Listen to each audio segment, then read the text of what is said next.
ओम चतुश्चत्वारिंशोऽध्याय। महाराज युधिष्ठिर के दिए हुए विभिन्न भवनों में भीमसेन आदि सब भाइयों का प्रवेश और विश्राम। वैशंपायन जी कहते हैं, राजन, तदनंतर राजा युधिष्ठिर ने मंत्री, प्रजा आदि सारी प्रकृतियों को विदा किया।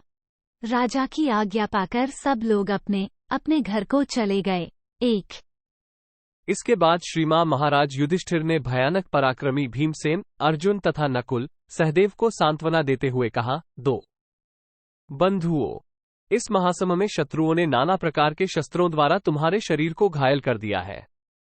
तुम सब लोग अत्यंत थक गए हो और शोक तथा क्रोध ने तुम्हें संतप्त कर दिया है।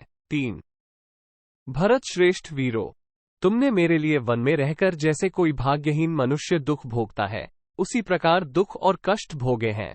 4 अब इस समय तुम लोग सुखपूर्वक जी भरकर इस विजय जनित आनंद का अनुभव करो।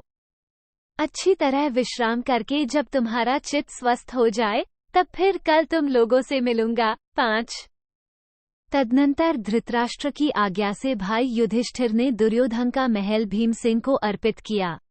वह बहुत सी अट्टालिकाओं से सुशोभित था।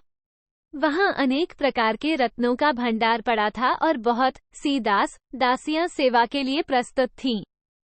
जैसे इंद्र अपने भवन में प्रवेश करते हैं, उसी प्रकार महाबाहु भीमसेन उस महल में चले गए।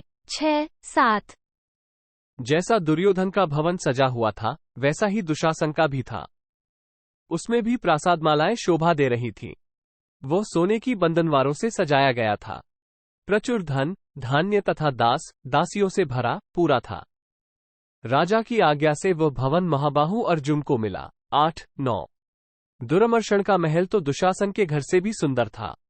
उसे सोने और मणियों से सजाया गया था, अतः वह कुबेर के राजभवन की भांति प्रकाशित होता था। 10 महाराज, धर्मपुत्र युधिष्ठिर ने अत्यंत प्रसन्न होकर महान वन में कष्ट उठाए हुए वर पाने के अधिकारी नकुल को दुर्मर्शन का वो सुंदर भवन प्रदान किया। 11 दुर्मुख का श्रेष्ठ भवन तो और भी सुंदर था।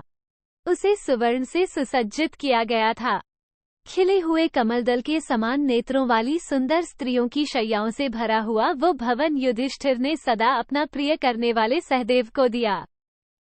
जैसे कुबेर कैलाश को पाकर संतुष्ट हुए थे, उसी प्रकार उस सुंदर महल को पाकर सहदेव को बड़ी प्रसन्नता हुई। 12-13 प्रजानाथ, युयुत्सु, विदुर, संजय, सुधर्मा और धौम्य मुनि भी अपने अपने पहले के ही घरों में गए। 14 जैसे व्याघ्र पर्वत की कंदरा में प्रवेश करता है, उसी प्रकार सात्विक सहित पुरुष सिंह श्रीकृष्ण ने अर्जुन के महल में पदार्पण किया। 15 वहां अपने अपने स्थानों पर खान पान से संतुष्ट हो वे सब लोग रात भर बड़े सुख से सोए और सवेरे उठकर राजा युधिष्ठिर की सेवा में उपस्थित हो गए। 16 इति श्री महाभारते शांति पर्वणि राजधर्मानुशासन पर्वणि गृह विभागे चतुश्चत्वारिंशोऽध्याय। 44 इस प्रकार श्री महाभारत शांति पर्व के अंतर्गत राजधर्मानुशासन पर्व में गृहों का विभाजन विषयक 44वां अध्याय पूरा हुआ।